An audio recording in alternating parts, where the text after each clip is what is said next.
Bonjour Frédéric, merci de faire cette vidéo ensemble. Bonjour. Bonjour, je vais vous poser quelques questions et vous répondez librement. L'idée, c'est d'avoir un souvenir de cette expérience ensemble. On s'est rencontrés Mhm. il y a quelques mois maintenant. On a commencé il y a un peu plus de 3 mois à travailler ensemble. Euh, qu'est-ce que, qu'est-ce que vous viviez à l'époque sans vous y replonger trop profondément, hein. Mais rapidement, si on fait un bond dans le passé, Ce qu'est-ce que je qui... vivais, c'était des relations conflictuelles, pardon, avec mon épouse Agnès. Euh, un sentiment voilà, de mal-être, un sentiment de vouloir toujours dans la constance de l'effort et finalement d'être jamais satisfait de ce que je réalisais. Ok, une insatisfaction à votre égard et l'envie de faire toujours différemment de ce que vous faisiez, c'est ça? Oui, c'est ça. Ok. Et qu'est-ce que vous cherchiez à atteindre? Est-ce que vous l'avez trouvé? Qu'est-ce que vous avez trouvé à la place? Comment c'est passé? Est-ce que vous pourriez, sans rentrer dans le détail, évidemment personnel, ce que vous avez vécu, comment vous vous sentez aujourd'hui par rapport à tout ça, par exemple? Bah, je me sens quand même beaucoup plus serein. J'ai maintenant des clés, on l'a abordé tout à l'heure, qui permettent de désamorcer, je dirais, des crises beaucoup plus rapidement. Donc, quand je dis des clés, c'est même un trousseau de clés.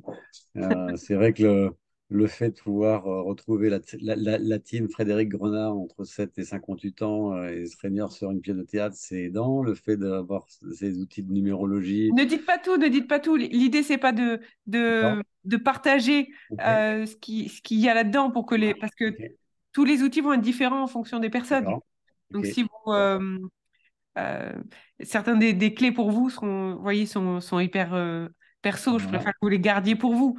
Peut-être plus de dire comment vous, à l'intérieur, la version de vous d'aujourd'hui, qu'est-ce que vous pensez qu'elle La a... version de moi, donc je vous dis, c'est voilà, la sérénité, la confiance en moi. Je peux pas dire que je n'avais pas confiance en moi, je pense que ça m'a porté toute ma vie, mais la confiance dans le fait que mon inconscient a mis en place un processus qui travaille sans forcément que je m'en aperçoive justement de manière consciente et qui m'aide et qui va m'aider sur le long terme.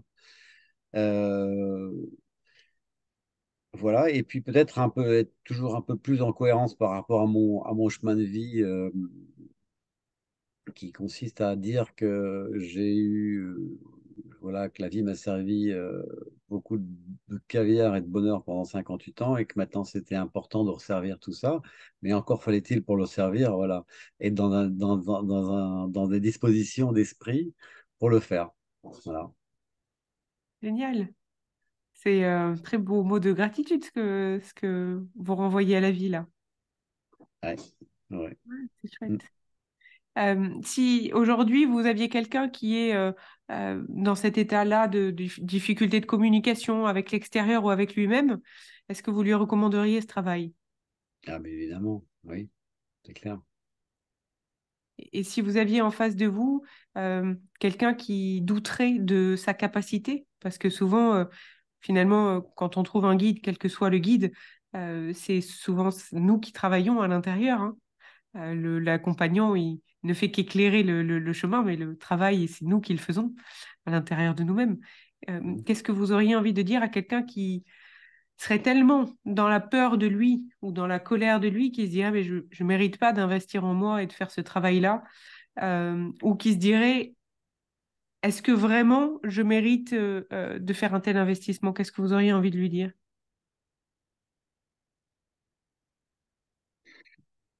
Ouais.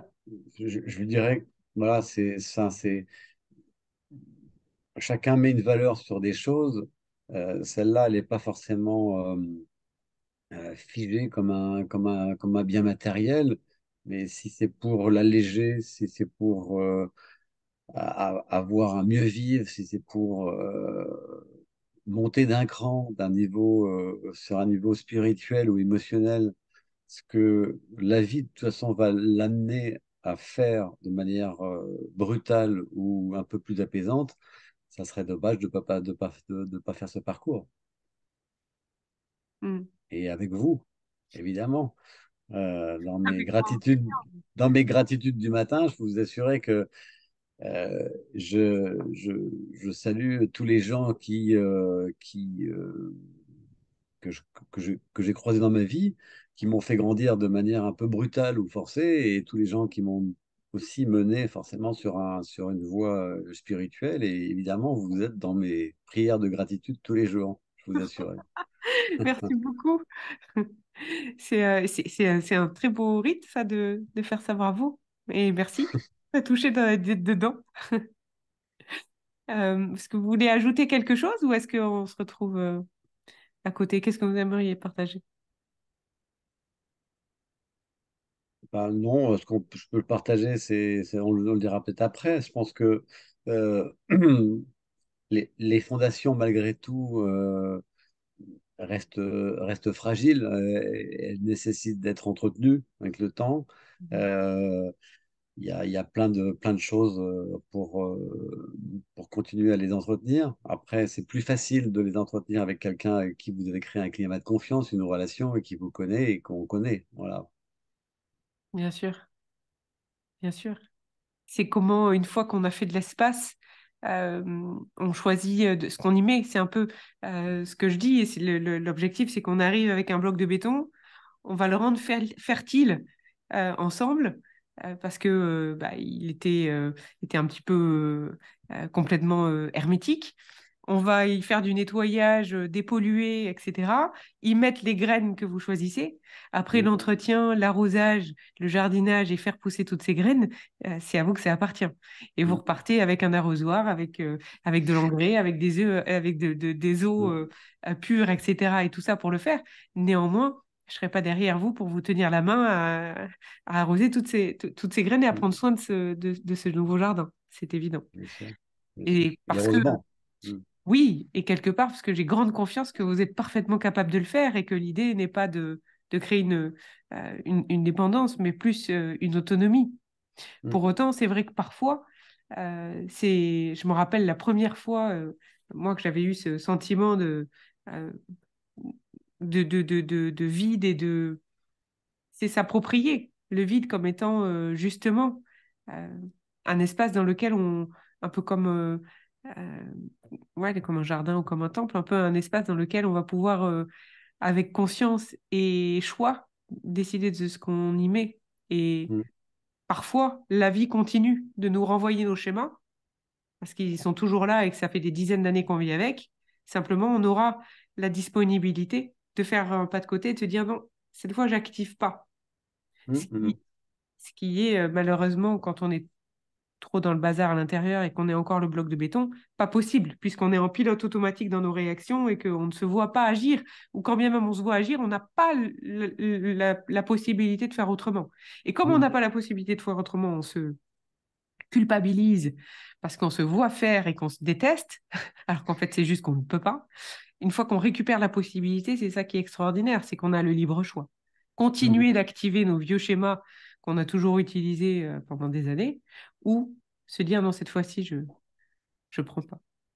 Mais c'est vrai que vivre les choses avec discernement et conscience, c'est quand même plus aisé. C'est vrai, quand vous disiez l'autre fois, quand on se retrouve face à des difficultés, des emmerdes, des trucs, des machins, c'est que la vie vous a plus ou moins brutalement proposé de prendre un chemin que vous n'auriez jamais pris si vous n'avez pas rencontré ces emmerdes. Euh, Bah, c'est vrai que c'est aidant, en fait, de se dire ça, quoi. Mm. Oui, je partage complètement. C'est ce que je me dis, ce qu'on voyait autrefois comme des tempêtes, à la fin, comme on a appris non plus à se battre contre, mais à se battre avec, Mm, ben, on récupère une force dans tout ce que l'on vit. mm, Et ça, après, c'est les niveaux des ceintures que l'on monte. mm, Et en effet, c'est le chemin. L'idée, c'est de commencer à apprendre ce que j'appelle un peu cet aïkido relationnel. Et ensuite, petit à petit, c'est comme les abdos. Vous avez tous les outils. Évidemment, c'est juste le début. Mais j'espère en tout cas vous avoir donné tout l'élan pour vous lancer, ouais. n'est-ce pas? Ouais. C'est pas mal, ça, se battre avec plutôt que se battre contre. Ouais. Mm. Je crois que c'est Mère Teresa qui disait que si tu me demandes de défiler contre la guerre, je viens pas. Si tu me demandes de défiler pour la paix, je viens. Mm. Et c'est un peu le. Et c'est pas mal, ça. Ouais, ça c'est... Vous le mettrez dans Ouais, les notes de notre travail. c'est déjà noté. Génial. Je coupe, je vous retrouve tout de suite pour notre Ça, dernier exercice. Je ça vous, marche. j'en profite quand même juste pour vous dire que c'était très chouette. J'ai beaucoup aimé travailler avec vous. Donc, Là, que, moi aussi. que vous le gardiez dans cet enregistrement. Voilà. Ça marche. À tout Merci, de suite. Sarah.